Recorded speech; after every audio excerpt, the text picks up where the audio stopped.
अस्सलाम वालेकुम वरहमतुल्लाहि वबरकातुहू। मैं हूं होम्योपैथिक डॉक्टर मोहम्मद अकील सैफी। मेरा आज का लेक्चर है होम्योपैथिक मेडिसिन बेलस परनस पर। बेलस परनस को एक जुमले में मैं बयान करता हूं। वो एक जुमला ये है कि बेलस परनस खून की रुकावट को दूर करने वाली दवा है। यानी जिस्म के अंदर, वेन्स के अंदर, कैपिलरीज के अंदर अगर कहीं ब्लड क्लॉट्स हैं, कहीं कोई रुकावट है, तो ये बेलस परनस उस रुकावट को दूर करेगी, खून की नालियों को खोलेगी और खून के क्लॉट को ख़त्म करेगी। प्लांट किंगडम से इसका ताल्लुक है। एक पौधा है डेजी, जिसे उर्दू में गुल बहार भी कहते हैं। सालम पौधा बमा फूल इस्तेमाल होता है और ज़माना कदीम से ज़ख्मों चोटों के लिए इस्तेमाल हो रहा है। और जब इसकी होम्योपैथिक मेडिसिन बनती है तो वो भी ज़ख्मों चोटों के लिए, खून की रुकावट के लिए बेहतरीन है। चेहरे पर कील होते हैं। इसकी ड्रग पिक्चर ख़ास अलामात ये हैं कि चेहरे पर कील होते हैं, चेहरे पर छाइयाँ हो सकती हैं, चोट आने के बाद पट्ठों में कमज़ोरी का होना, या गर्म जिस्म में ठंडे पानी से नहा लेना या ठंडा पानी पीने के बाद असरात, या ठंडी गज़ा खाने से तकलीफ होती है, कुछ भी अलामात पैदा हो सकती हैं। यानी गर्म जिस्म में ठंडा चीज़, ज़ाहिर बात है गर्म जिस्म में कोई ठंडी चीज़ इस्तेमाल कोई मरीज करेगा, ठंडे पानी से नहा लेगा, तो उसका खून जो है वो रुक जाएगा, जम जाएगा। उसके नालियों के अंदर खून जो है वो उस तरह सही सर्कुलेट नहीं करेगा। सर्दी की वजह से वो जम जाएगा, क्लॉट्स बनेंगे। बेलस परनस उन क्लॉट्स को, खून की नालियों को खोलेगा और खून की नालियों ज़ाहिर बात है ठंडे पानी से सिकुड़ेंगी और उन खून की नालियों को खोलेगी। बेलस परनस और क्लॉट्स को ख़त्म करेगी और खून को चला देगी, खून की रुकावट को दूर करेगी। मरीज जो है वो ठंडे पानी से नहा नहीं सकता। ठंडे पानी से नहाने से उसको तकलीफ होती है, लंगड़ापन आता है।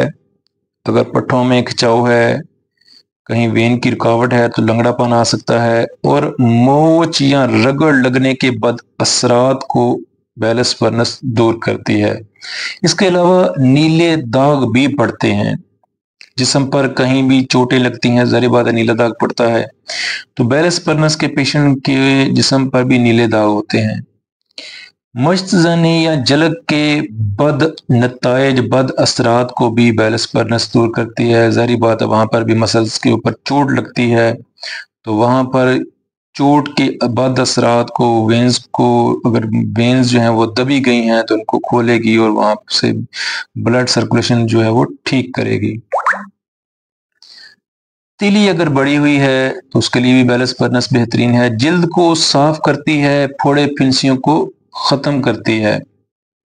इसकी बेलस परनस जो है, इसकी अलामात जो हैं वो गर्मी से इसका पेशेंट तकलीफ पाता है और सर्दी से इसको वैसे सुकून मिलता है, लेकिन ठंडे पानी से नहा नहीं सकता या ठंडी गज़ा खा नहीं सकता, लेकिन ठंडा मौसम इसको खुशगवार रहता है। इस दवा का अगर मोड ऑफ एक्शन देखें तो पट्ठों में खून की नालियों पर असरअंदाज होती है और खून की नालियों में खून को चला देती है और खून की नालियों को खोलती है। वृद्धों में इज्तिमाई खून को कम करती है और जहां पर चोट लगी है उसके असरात को ख़त्म करती है।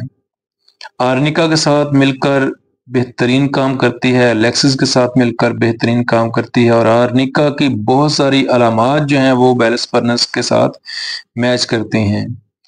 क्यू पावर में बेहतरीन रिजल्ट देती है, 30 पावर में और 200 पावर में भी इस्तेमाल होती है, लेकिन ज़्यादातर मदर टिंचर में क्यू पावर में इस्तेमाल होती है। और क्यू पावर में इसका तेल भी बनाया जाता है। जिस्म पर चोटों की, दर्दों के लिए, मालिश के लिए भी आर्निका और बेलस परनस क्यू को तेल के अंदर, सरसों के तेल के अंदर या जैतून के तेल के अंदर मिक्स करके ऑयल बनाया जाता है, या तेल के अंदर मिक्स करके तिला बनाया जाता है। जो नौजवान मशजनी का शिकार रहे हैं, उनकी रगें ख़त्म हो चुकी हैं, तो उनके लिए भी तिला जो है वो बेलस परनस मदर टिंचर का को तेल के अंदर मिक्स करके तिला बनाया जाता है। और वो तिला इस्तेमाल हमारे बहुत सारे डॉक्टर जो हैं वो इसका तेल का तिला बनाकर इस्तेमाल करते हैं और बनने चोटों के लिए भी इस्तेमाल करते हैं। और पीने के लिए भी 15-15 कतरे मदर टिंचर सुबह दोपहर शाम इस्तेमाल करते हैं, आर्निका के साथ भी बेहतरीन काम करती है। तो ये था मेरा आज का लेक्चर। मुझे उम्मीद है आपको पसंद आया होगा। अपनी दुआ में याद रखिएगा और कमेंट्स में मुझे बताइएगा कि आपको मेरे ये लेक्चर जो है, लेक्चर सीरीज जो है, ये कैसी लग रही है, लेक्चर कैसे लग रहे हैं। अपनी दुआ में याद रखिएगा। Homeopathic doctor Mohammad Aqeel Saifi.